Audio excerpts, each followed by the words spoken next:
Not too sure if you can see, but there is a deer right here, right now, in a clover field that I had been establishing over the past 2 years. It looks really, really good right now, and it's low maintenance, super low maintenance. I'll talk a little bit about that in a second, but even as I pulled up today on the farm, there was legitimately a young buck about this far out right now in velvet, and a doe just feeding down here in the field in the clover. So I'm going to talk a little bit about the clover and why I pivoted to spending a lot of time just getting some existing fields established and letting them grow. Shh, secret of the old farmers. Stay tuned. Guys, I don't know if you can see, but like legitimately I'm 30 yards from this deer right now and she has not stopped munching on this clover at all. Hilarious. Let's see how close we can get.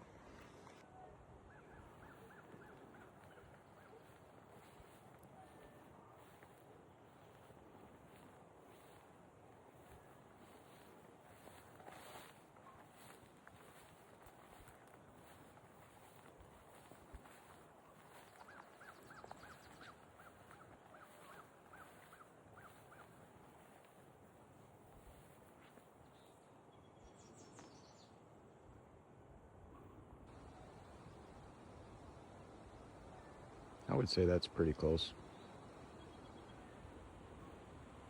She's on to me now. It's okay. It's okay. See you, dude.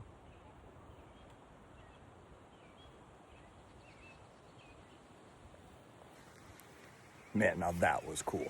I think I came probably 15 yards from that doe and she had no idea that I was here. But like I said, just kind of munching down in this clover. So what had really happened is 2 years ago, got this farm. I came in here, tilled this spot up. It was a complete field. There was nothing here. It was just way overgrown. Tilled it up and knew I just needed to get some nitrogen back in the soil, establish a plot right up here next to the road by the shed so that I could watch deer from just chilling on the porch having a campfire. So fast forward, plant the clover, let a year go by, let it grow up, and then I come in and frost seed it. And just kind of, in my opinion, what that means is just ensuring that there was some soil contact, and then during the frozen months, just kind of come out here and get some seed down, you know, before the first thaw, so that it can kind of, the soil will pull the seeds down into the soil a little bit. And I'm telling you what, I put very little thought into it, just purchased seed through on ground, and 2 years in now to an established plot. All I had to do this year was come in and mow it one time already, about 8 inches high, and here's the result.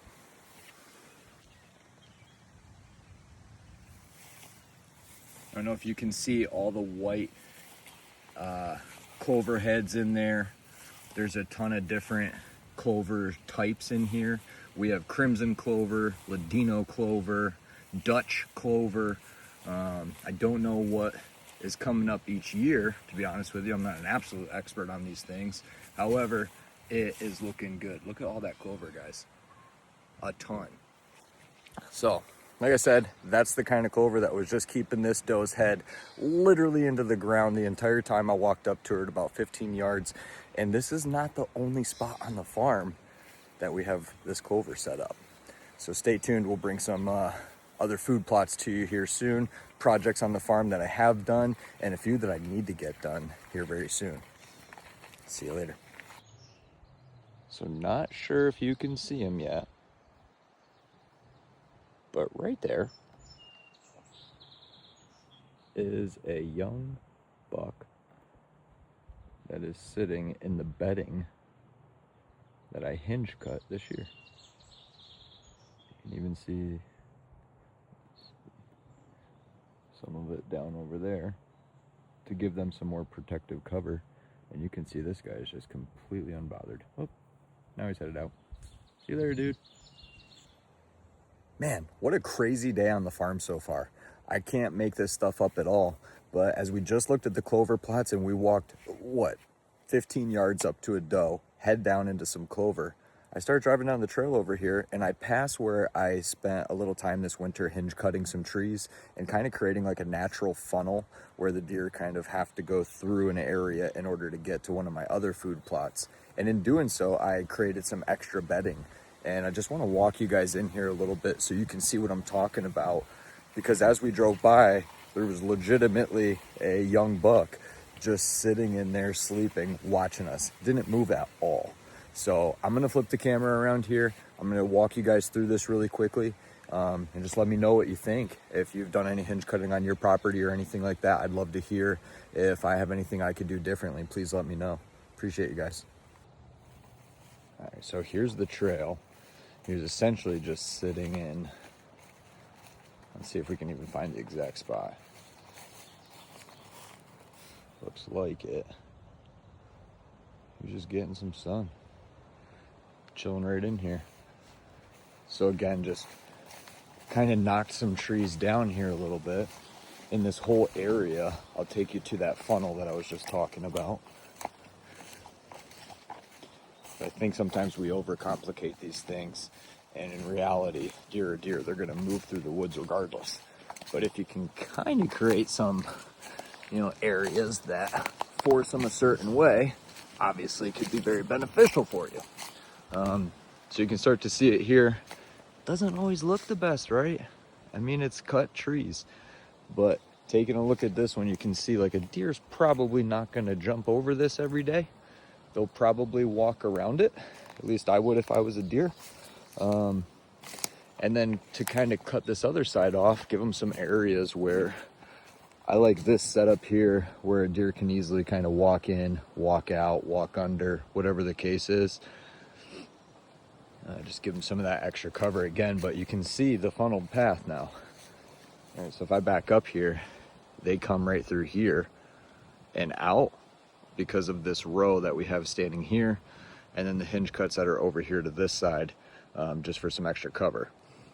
But kind of thinking about it again, we just had a buck just laying in this right now. Felt totally safe. We're only about 100 yards from the road, and then it kind of all transitions out to a nice big field over here. You can see how I wanted them to kind of come through there, which they are. Massive trail. Comes out into a big field around this corner.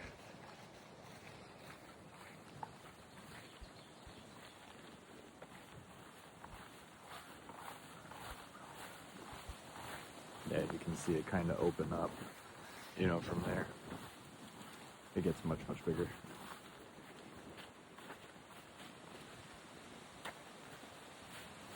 Yeah. Big field. So that was super cool. Once again, wasn't planning on adding anything to that video, but thought you guys would really enjoy that as you're starting to see some of the projects that we're doing around the farm.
All right, guys, so again, didn't plan on doing any of these videos today.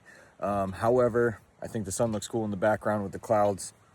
Maybe I'm just a weirdo because I enjoy nature. But that being said, we also are seeing a ton of deer today. A ton. You guys just watched us pull up on a buck, bedded down in the hinge cut area that we were in. We just had a doe chowing down the clover over here up by the road. And so I thought, hey, why not? Let me go show you a few of the other projects really quick. So again, just got a huge rain last night. You saw it on some of the trails as we were coming in. Yes, I know they look a little messy right now, but when I got this property, it looked like that. So put a lot of work into it so far. And just to look behind me, I think you can see there's a tower blind that I built this year during deer season. Actually, this past season in October, I just threw this thing up because I had just that summer put in a deer pond. Yes, a watering hole. I didn't have any big heavy equipment come in. I just have a John Deere 3025E. I came, dropped the bucket down, scooped in, saw a bunch of clay, knew I had some serious runoffs on this property, and that if I could funnel the water in here, maybe more than half the year I could have a standing small pond. And yeah, it needs some work, but no doubt it's holding water. And I'll tell you what, I'll throw some trail camera footage on this video where you can see the deer just absolutely crushing it last year. I remember sitting in my tree stand watching 3 different young bucks in the pond 10 yards from me. And I'll show those videos too so that you have them. But that being said, I put a lot of work into this property, especially out here. Like, this is a cool view, no doubt, but again, this was completely covered when I got it. Me and my wife were dodging and ducking and dipping through crap as we were getting on here.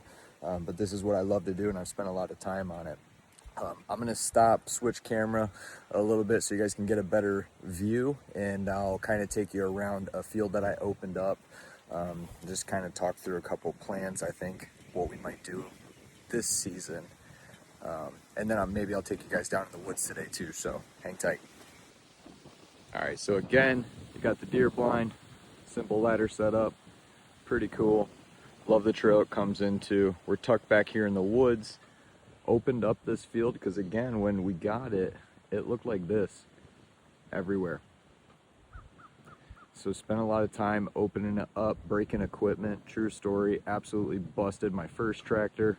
Went and got a second tractor, swapped out the old one because it was almost paid off, and then turned around and got stuck right down here actually, and blew my new tractor up, and it cost a little over $5,000 to get fixed. So this stuff is not cheap, not easy to do, but it's no doubt fun.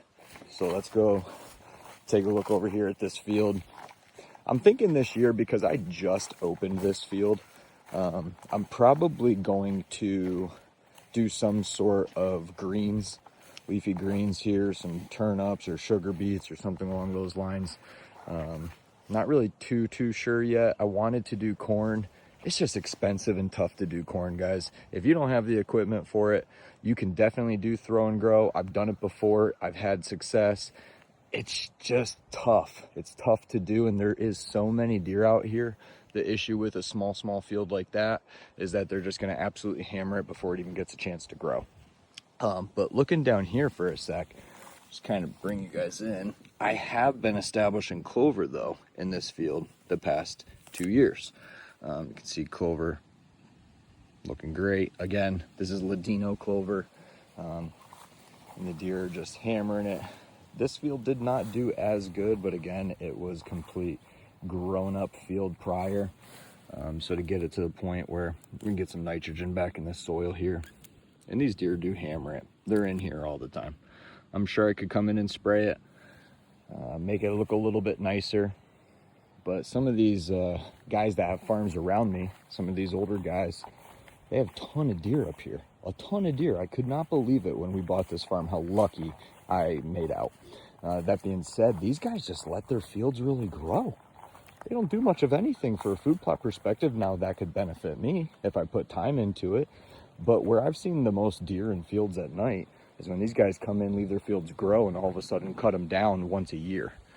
Maybe in the midsummer they cut them one more time before deer season.